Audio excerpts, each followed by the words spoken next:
கிறிஸ்துவுக்குள் பிரியமானவர்களே, இந்த நாளுக்கான மாலை நேரம் அண்ணா அப்போஸ்தலனாகிய பவுல் ரோமருக்கு எழுதின நிருபம் 15வது அதிகாரம் 24வது வசனம்.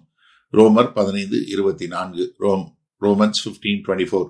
நான் ஸ்பானியா தேசத்திற்கு பிரயாணம் பண்ணுகையில் உங்களிடத்தில் வந்து உங்களை கண்டுகொள்ளவும் உங்களிடத்தில் சற்று திருப்தி அடைந்த பின்பு அவ்விடத்திற்கு உங்களால் வழிவிட்டு அனுப்பவும் எனக்கு சமயம் கிடைக்கும் என்று நம்பி இருக்கிறேன். சரி, இவர் இப்ப இந்த கடிதத்தை எங்க எழுதுறாரு? கொரிந்துல இருந்து எழுதுறாரு. இப்ப கொரிந்துல இருந்து எங்க போக போறாரு? எருசலேமுக்கு போக போறாரு. எருசலேமுக்கு எதுக்கு போறாரு? அங்க பஞ்சத்துல ரொம்ப கஷ்டப்படுறாங்க விசுவாசிகள். அவங்களுக்காக பணம் வாங்கி இருக்கிறாரு, தர்ம பணம் வாங்கி இருக்காரு. காணிக்கையில தர்ம பணம் வாங்கி இருக்கிறாரு.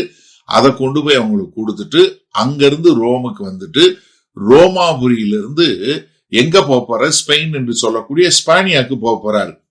அதாவது அப்போஸ்தலனாகிய பவுலை பொறுத்தளவுக்கு அந்த காலகட்டத்துல ஸ்பானியாங்கிறது உலகத்தினுடைய அடுத்த பகுதி, அதாவது அதான் உலகத்தினுடைய முடிவு மாதிரி. அப்ப அங்க போக போறதுக்கு அவருங்க எழுதக்கூடிய காரியம். இப்ப எங்க நான் ஸ்பானியாவுக்கு பிரயாணம் பண்ணுகையில், ஏன்னா கிழக்கு திசைன்னு சொல்லி நீங்க அப்போஸ்தலனாகிய பவுலோட கோணத்துல இருந்து பார்க்கணும். கிழக்கு திசைங்கும் போது இந்த பக்கம் ஆசியா தான் கடைசி. ஆனா அங்க மேற்கு திசைன்னு சொல்லும் போது ஸ்பானியா தான் கடைசி. ஆனா ஸ்பானியால என்ன இல்ல, இதுவரைக்கும் அங்க தேவனுடைய வார்த்தை பிரசிக்கப்படல. அதனால என்ன பண்றாரு, இங்க நான் என்ன கிழக்கு திசையில இருக்கிற பகுதியெல்லாம் முடிச்சிட்டேன். இப்ப அதனால நான் என்ன பண்ண போறேன், நான் மேற்கு திசையில இருக்கக்கூடிய ஸ்பானியாவுக்கு போக போறேன். ஏன்னா கர்த்தர் என்ன சொன்னார்? அப்போஸ்தலனுடைய 1வது அதிகாரம் 8வது வசனத்துல, பூமியின் உலகமெங்கும், ஏன்னா பூமியின் கடையாந்தரம் முழுவதும் அப்படி நான் பிரயாணம் பண்ணுகையில், அப்ப என்ன நான் என்ன பண்ண போறேன்னா, இங்க இருந்து நான் இப்ப இருக்கிற இடத்துல இருந்து நான் எருசலேம் போய் எருசலேம்ல இருந்து ஸ்பெயினுக்கு போகும்போது வழியில உங்ககிட்ட வர்றேன். ரொம்ப ஒரு ஆனஸ்டா சொல்றாரு, நேர்மையா சொல்றாரு.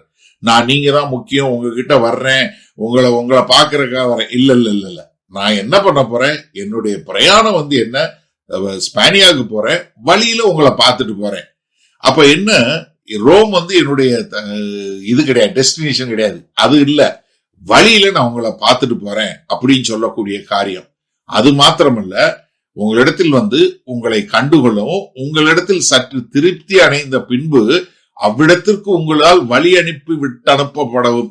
அப்ப என்ன இங்க சொல்லும் போது என்ன சொல்றாரு, நான் அங்க உங்ககிட்ட இருந்து கொஞ்சம் ஓய்வு எடுத்துட்டு உங்களுக்கு நான் உங்களை ஜெபம் பண்ணி எல்லாம் முடிச்சதுக்கு அப்புறம் உங்ககிட்ட இருந்து பொருள் உதவி மற்றும் செய்வதற்கு பிரயாணம் பண்ணுவதற்கு என்னென்ன வேணுமோ அதெல்லாம் பெற்றுக்கொண்டு செல்லக்கூடிய ஒரு காரியம். ஆனா அதற்கு முன்பாக என்ன பண்ண போறேன், நான் உங்களோட ஓய்வடையவும் உங்களை கண்டுகொள்ளவும், உங்களிடத்தில் உங்களை கண்டுகொள்ளவும் உங்களிடத்தில் சற்று திருப்தி அடைந்த பின்பு.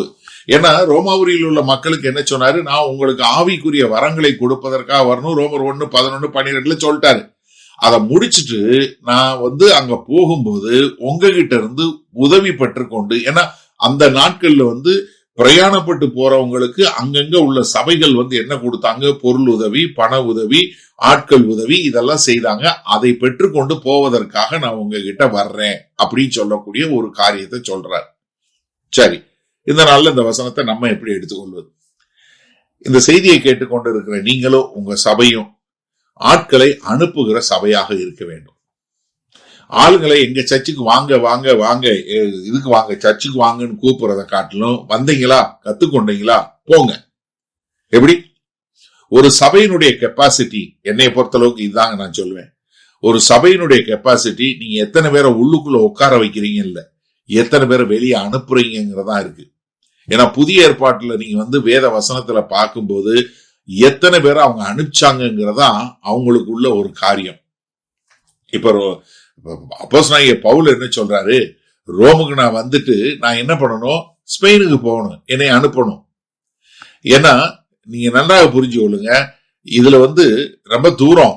ஆனா என்ன பண்றாரு, நான் என்னுடைய பிரயாணத்துல நான் போறேன், எனக்காக ஜெபம் பண்ணுங்க, எனக்கான உதவிகளை செய்யுங்க, அதே சமயத்துல என்ன அனுப்புங்க.